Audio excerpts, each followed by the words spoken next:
Bonjour à tous, donc je m'appelle Georgia. Jim le veilleur m'a proposé de faire une vidéo pour rappeler ce qui m'est arrivé, parce que je lui ai demandé de l'aide ainsi qu'à ses abonnés et aux miens parce que j'ai une chaîne YouTube. De l'aide pour avoir un avocat, pour, porter, mon affaire devant le tribunal administratif.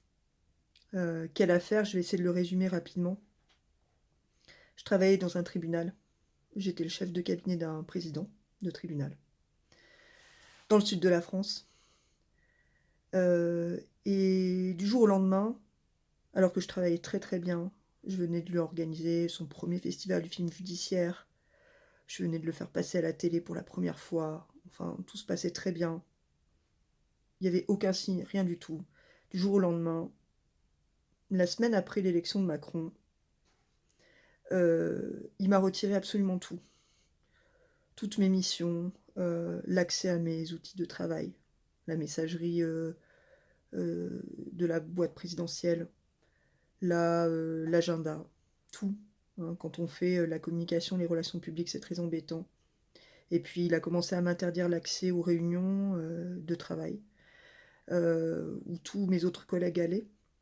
Il a commencé à me faire, escorter par les agents de sécurité tous les matins, parce que j'avais plus la clé de mon bureau.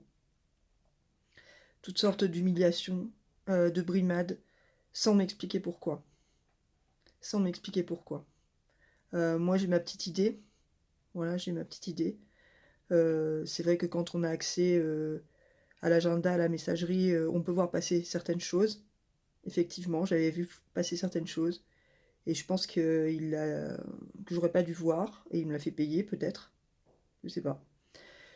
Je ne le sais pas parce que personne m'a fait venir dans un bureau comme on fait pour un salarié normal par exemple, quand on cherche à le sanctionner ou à lui retirer toutes ses missions. On le fait venir, on lui explique, on lui reproche, certaines choses. Bah, moi, j'ai eu accès à personne. On m'a jamais donné aucune raison. Quand j'ai demandé à être reçue, quand j'ai fait des mails, et cetera, on m'a jamais reçue. Même les supérieurs à la cour d'appel m'ont jamais reçue. Au ministère de la justice, on m'a jamais reçue, on m'a jamais rien dit. Pourquoi on m'a pas fait venir dans une salle de réunion pour me dire, ce qu'on me reprochait? C'est parce que sans doute on pouvait pas le dire, parce que c'était pas très légitime, quoi. Voilà. On pouvait pas me dire: «Ah ben, vous avez vu quelque chose qu'il fallait pas voir», par exemple, hein? Voilà. Moi, je pense que c'est ça.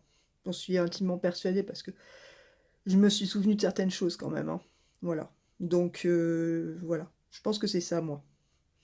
Probablement je le saurai jamais, mais par contre, ce qui s'est passé, par la suite, le harcèlement, les humiliations quotidiennes, le l'atteinte à ma dignité, devant tout le monde. On me faisait même ouvrir le portail, pour les véhicules, le parking, et ensuite on m'interdisait l'accès aux réunions. Voilà, ce genre de choses, ce genre de brimades. Et puis, j'ai eu des velléités de vouloir porter plainte. Je m'en suis ouverte à un ami, gendarme, parce que bon, bah, je suis issue d'une famille de gendarmes. Mon père était gendarme, il est décédé, et cetera. Mon grand-père était gendarme. Donc et il l'a su, mon patron l'a su et un jour j'étais dans mon bureau et on m'a fait sortir dans le couloir et là il y avait, des policiers en civil planqués dans le couloir.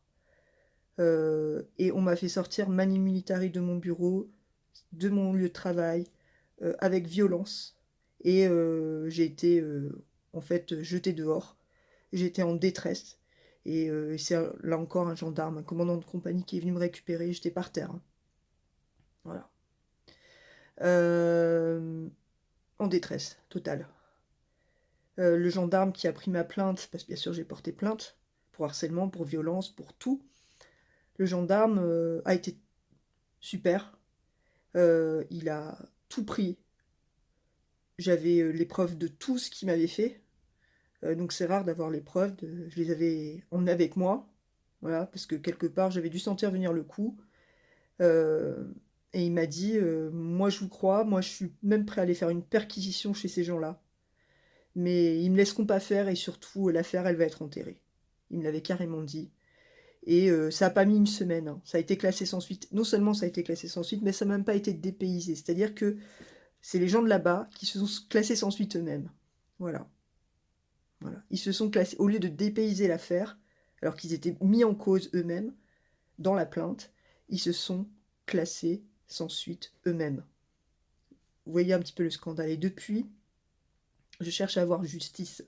Je cherche à avoir justice et vous savez comment ils font? Quand on essaie de les mettre en cause, la première chose qu'ils font, ils pratiquent l'inversion accusatoire. C'est-à-dire qu'ils m'ont accusé moi.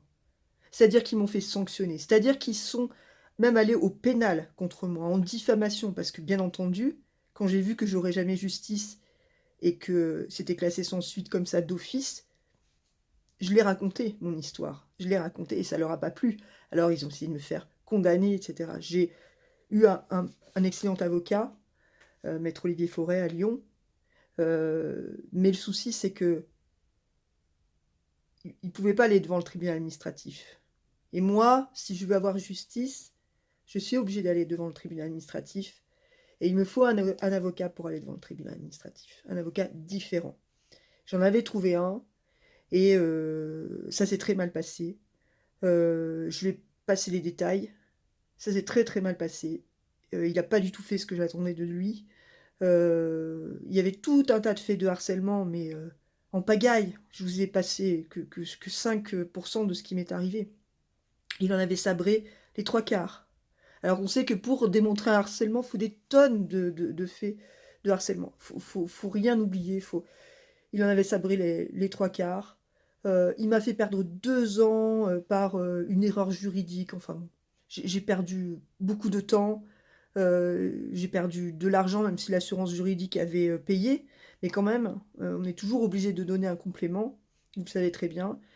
Et c'est même pas considéré comme un problème avec l'ordre des avocats, par exemple. C'est non, non, les avocats font de leur mieux, en fait. Bon, voilà. Donc je me suis retrouvée, en fait, sur le carreau à devoir retrouver un autre avocat. Voilà. Et j'ai fini par en trouver un qui me paraissait cette fois véritablement au niveau. C'est Maître Thomas Benagès et c'est l'avocat du professeur Perron. Vous voyez? Là, je suis allée taper dans le meilleur du meilleur du meilleur des avocats. C'est un avocat qui a fait gagner le professeur Perron devant l'ordre des médecins, le conseil de l'ordre des médecins. Donc vous savez que c'est le système, exactement comme mon patron, c'est le système. Donc quelqu'un qui fait gagner contre le système, c'est intéressant à prendre. Il pratique des honoraires tout à fait normaux, mais forcément, il faut le payer à un avocat. C'est 3600 € TTC un avocat. Voilà. Vous pouvez aller chercher partout, c'est les mêmes tarifs. Et donc grâce à un appel aux dons, grâce à Jim Leveilleur, grâce à vous tous, donateurs de Jim, de ma chaîne YouTube également, j'ai pu atteindre la moitié de la somme. Donc 1800 €, ce qui m'a permis d'engager Maître Benagès. Mais bien entendu, il a repris l'ensemble des requêtes, etc. Mais maintenant, pour qu'il dépose devant le tribunal administratif et qu'il aille défendre mon dossier, bien entendu, il faut que je paye les autres 1800 € et évidemment voilà, dans la situation dans laquelle je me trouve, je vais vous expliquer pourquoi, je ne peux pas payer une telle somme, voilà, parce que j'ai été évidemment comme beaucoup de gens d'ailleurs qui subissent ces pratiques depuis beaucoup de fois depuis 2017, hein, depuis l'élection de Macron, on sait combien ce genre de violence sociale, institutionnelle s'est amplifié. Eh bien, je suis toujours prisonnière de mon statut de la fonction publique, c'est-à-dire que je voulais sortir, on ne me laisse pas sortir, c'est là que l'ancien avocat m'a fait perdre énormément de temps.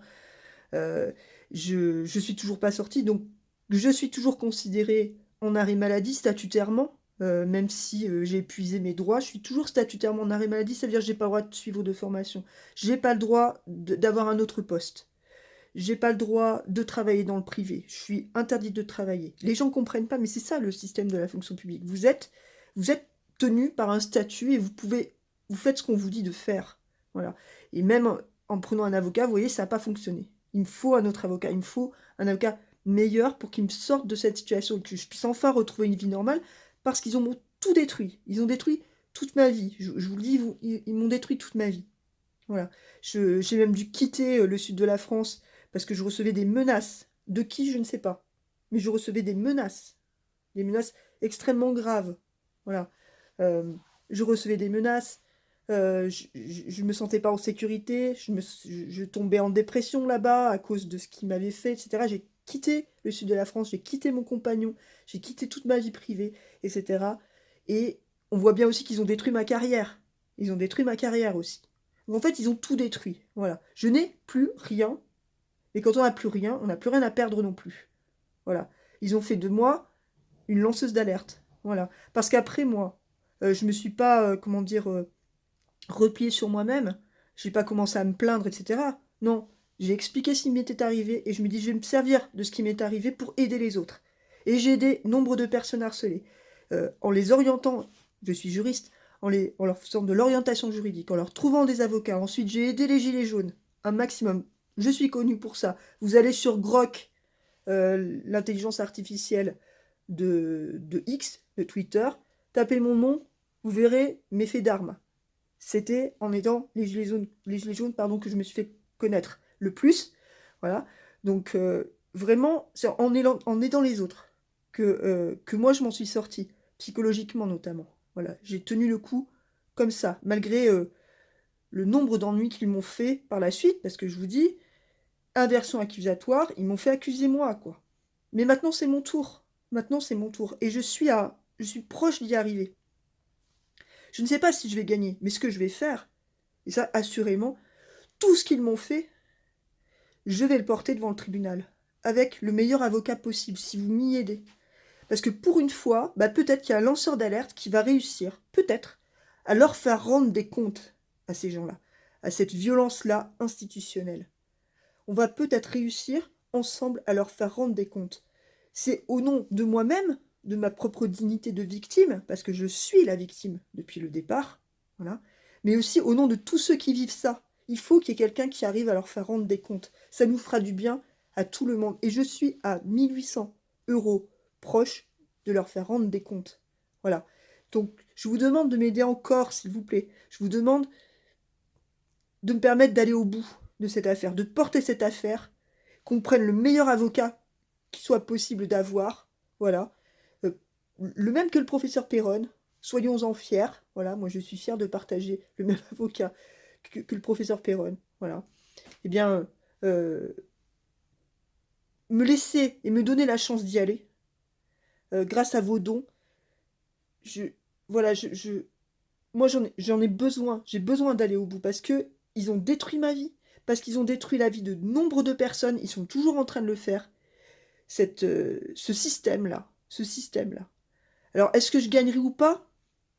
C'est pas le plus important, c'est le chemin le plus important. C'est-à-dire leur montrer que non, on n'est pas broyé, que non, on n'est pas réduit au silence. Je ne serai pas réduite au silence, malgré tout ce qu'ils ont fait pour m'empêcher d'arriver à ce point précis. J'y suis maintenant à ce point précis. Ils ont essayé toutes ces années, parce que ça dure depuis 2017, que je suis coincée dans cette situation, depuis 2017. Voilà. Eh ben, je suis arrivée à ce point. S'il vous plaît, aidez-moi à terminer. Aidez-moi à payer le reste des honoraires de mon avocat pour qu'enfin, je vous emmène avec moi, quelque part, en tout cas en pensée, parce qu'on n'aura certainement pas le droit d'y assister, mais qu'on y aille leur faire rendre des comptes. Parce que on n'a pas le droit de faire ça aux gens. Tous les salariés de France, qu'ils soient dans le privé, dans le public, qui subissent ce genre de brimade, ce genre de harcèlement, etc., à un moment donné, il faut dire stop. Faut dire stop. Moi, c'est ça que je voudrais faire. C'est pour ma dignité, à moi, pour la dignité des autres aussi, et puis de tous ceux qui m'ont aidé jusque-là, parce qu'il y a beaucoup, beaucoup de gens qui m'ont aidé. Pas seulement sur ce dossier-là, mais sur le dossier pénal aussi, hein, avec Maître Olivier Forêt. Vous avez été là. Donc il faut qu'on arrive au bout. Il faut qu'on arrive au bout. Et moi, il faut que j'arrive au bout. Parce que il faut que je sorte de cette situation. Voilà, parce que je mérite de sortir de cette situation. Par le haut, je l'espère, mais de toute façon, je sortirai par le haut. Ils ne mourront pas sur ce côté-là. Ils ne mourront pas. Voilà. Je, je veux terminer correctement les choses, être allé jusqu'au bout. Peu importe le jugement qui sera rendu, au moins, publiquement, on aura dénoncé, et j'aurai dénoncé avec Maître Benagès, ce qu'ils ont fait. Voilà. Et je leur ferai rendre des comptes, en notre nom à tous. Voilà, si vous avez confiance en moi. Vous me suivez pour la plupart depuis longtemps, depuis 2017, même depuis 2018 que j'ai commencé à le rendre public. Donc, s'il vous plaît, aidez-moi à franchir la dernière marche. Voilà. Je vous laisse, mes coordonnées. Mon adresse email est ici, en dessous. Vous pouvez m'écrire, je réponds à tout le monde et vous pouvez me demander par quel moyen, vous pouvez, répondre à l'appel aux dons, je vous le dirai. Je vous remercie vraiment de m'aider encore une fois et cette fois, on va y arriver. Il faut y croire et moi j'ai la foi, vous le savez très bien. Je suis très spirituelle, j'ai la foi.